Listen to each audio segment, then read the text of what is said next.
not strong enough to carry anymore.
strong enough to carry anymore.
I have no room for that.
echo upon the flagstones. Your breath stirs the dust. Who are you who walk this hall in the flesh? In life, I was Celadon, first captain of the Company of the Westering Sun. In death, I am nothing. The dead have no titles. You stand within the Hall of Remembrance. I am one of its many prisoners, all soldiers of the Westering Sun, all fallen in battle, all slain by treachery.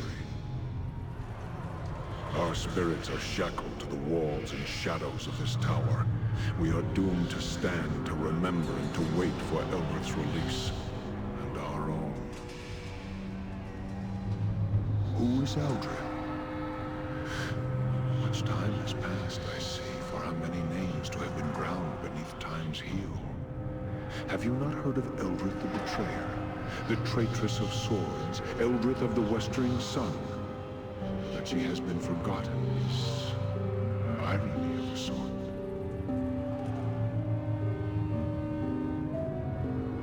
Eldred was one of the greatest generals of the Sword Coast, commander of the Company of the Westering Sun, sworn sword and defender of Baldur's Gate.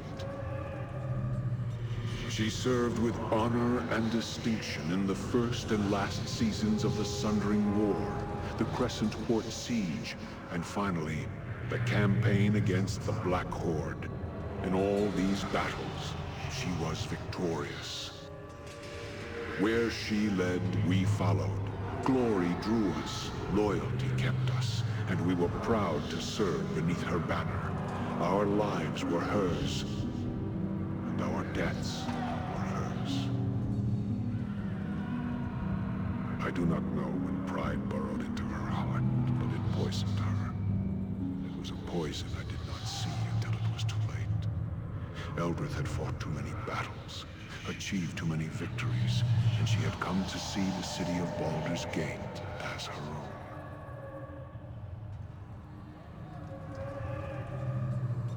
On the day of the Great Betrayal, and the last day of the campaign against the Black Horde, I left my wife within the walls of Baldur's Gate, where she would be safe, and told her I would return.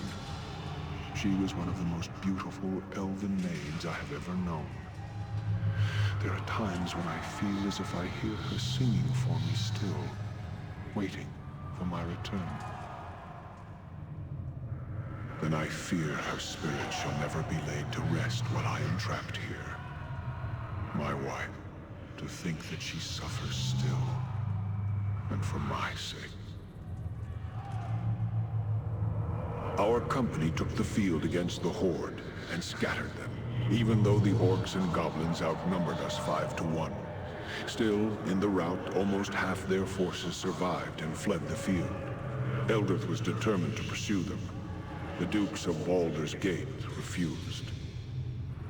Too many good soldiers had been lost, the Dukes told us. They and the people wanted no more of blood and death, and they felt the Horde would not return. Eldred was furious. Even though we had lost many men, she felt it was better we deal a death blow to the Horde and ensure they never threatened Baldur's Gate again. And so she defied the Dukes and led us to our deaths. Already weakened, we chanced upon one of the straggling bands of the Horde and cornered them within the Dosiah's Cleft. It was tactical brilliance in trapping them within the canyon. But in doing so, we gave them no choice but to fight us. Backed into a corner, the Horde proved more vicious than we had anticipated. Eldred, fearing of losing the field, sent a messenger back to Baldur's Gate for reinforcements before the Horde broke free of her trap. The reinforcements never came, and the Horde overran us. Eldred survived. I survived. Many of the Company of the Westering Sun did not. Now there are many graves within the Dosiah's Cleft, and much of the ground there is strewn with bones of our soldiers, mixed with the orcs and goblins. gates. Eldrith became a thing, a creature consumed by fury. Wounded, she returned to Baldur's Gate to demand an audience with the dukes. Instead, she was met at the gates, told that for her disobedience upon the battlefield, the walls of Baldur's Gate would be forever closed to her and the westering sun. Eldrith, she gathered us, all of us who remained, all of us who had sworn to serve her, and she ordered our broken company to attack the walls of her city. She swore she would take it from the dukes, make it hers, and put the dukes to the sword. It would be justice, she said. Justice. It was suicide. We were slain almost to the man, and we were driven from the city, hounded by the remaining troops of Baldur's Gate. We knew no rest, no peace. They pursued us for leagues upon leagues, all the way to the marsh of Chalimber. They feared Eldrith's wrath so greatly that they were determined that she should not escape alive. I died here in the marsh of Chalimber, and so did all that remained of the company of the westering sun. Eldrith was the last to die, brought low by crossbowmen and archers, men who feared to come within reach of her sword. Even against death, Eldrith's fury prevailed. Now she lives again, a creature of terrible power and terrible anger. In her eyes, she sees nothing but Baldur's Gate in flames. You will find her at the top of this tower, at her watch, waiting for battle. She knows you are here. She has attempted to seal you within this hall, as the stones of the Onyx Tower obey her will.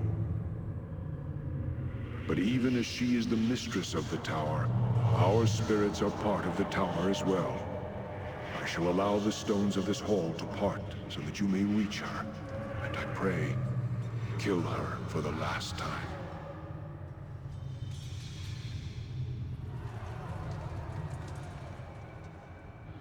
She is past the point of reason. She has become a creature of vengeance, and battle is all she understands now. Even in life, she was prideful and stubborn. Now, vengeance has made her heart a stone. I pray the gods favor you. If not, then I fear no one shall be able to stop her. Eldrith's will is tied to the tower. Surely you know that when she is slain, this tower will die as well. It will fall into the elemental plane of fire and be consumed. You cannot escape this tower while she lives, and not after she is dead. Can you not use the way you entered to escape? The tower itself touches many places, other planes of existence, even creates gates to them. Perhaps there is some manner by which these gates may be used to escape, but I do not know. She is a creature of death now. Great powers are hers to command. If you go to face her, then you must be ready in both mind and body. Take your greatest weapons, arm your mightiest spells. That is all the advice I can offer you. Be careful should you choose to lock steel with her. Eldrith was one of the greatest swordsmen ever known, and hers is a murderous will. Be careful you do not approach within striking distance of her blade, or the battle shall be over for you. Still, Eldrith has given much of herself and her spirit to this tower so she could command it. Perhaps you may find strength to defeat her by turning this link against her. If this tower is linked to her, then a blade forged from the walls of this tower and constructed on the Black Forge may be your greatest weapon.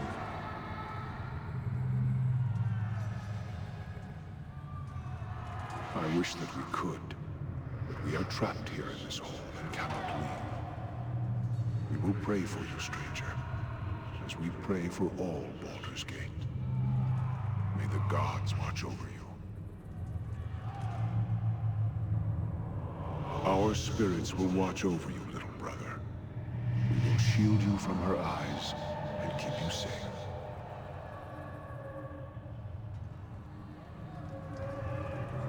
you prepared for your final battle? If you are in need of rest, our spirits may guard you while you gather your strength. Eldrit's will is...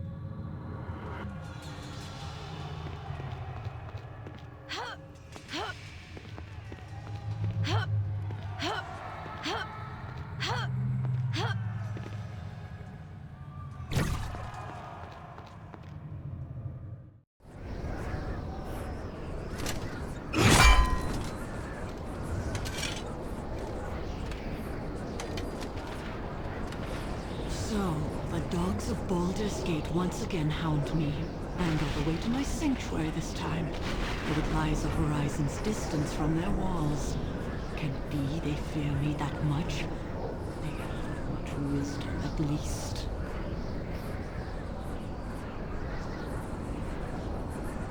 Surrender?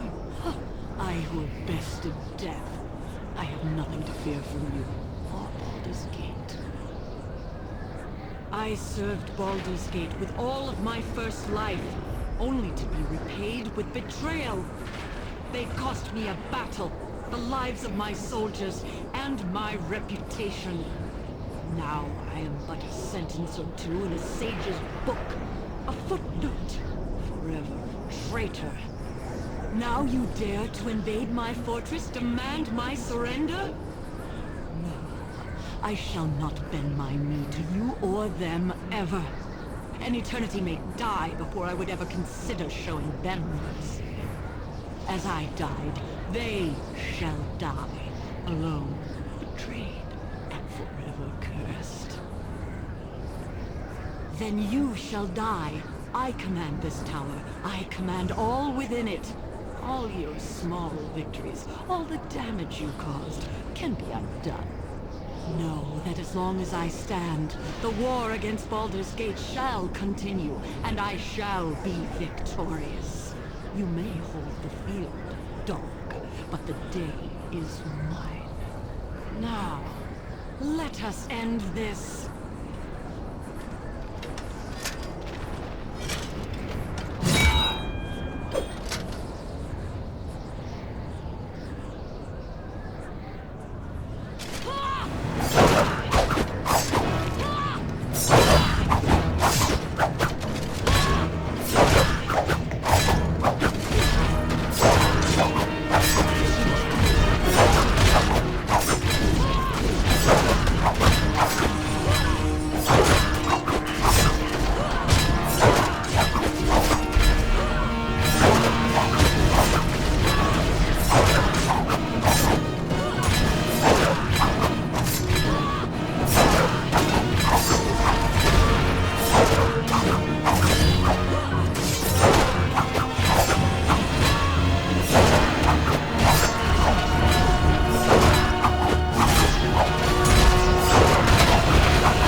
So, then you...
come to pass that I shall die twice. And this second time shall be the last. The tower will not hold. You must leave this place. I ask your forgiveness. I let anger cloud my vision. I harmed those who had sworn to serve me. In all these things, great harm has been done. Let Baldur's Gate have its peace. I shall not rise again to challenge it, though it will doubtless need others such as you to defend it from others that wish it harm. Now, leave me to die. This tower shall be my tomb.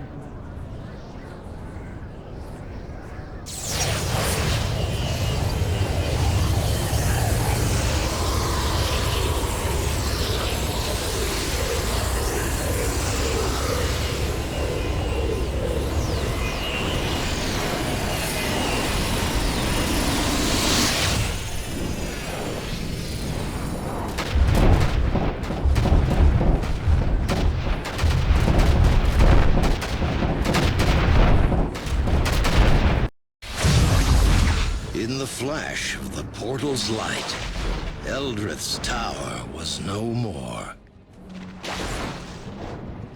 Lightning rained upon the tower, and flames as if from within.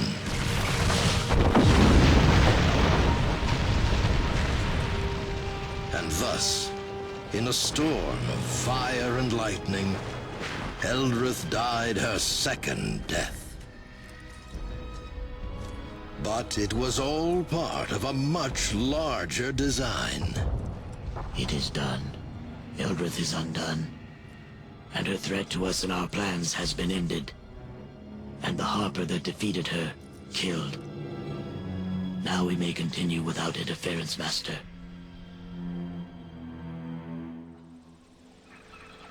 Where did the portal lead? It led to a far distant land, far from Baldur's Gate, far from the Sunset Mountains, far from the Marsh of Chalimber, and far from safety. But that is a tale for another time.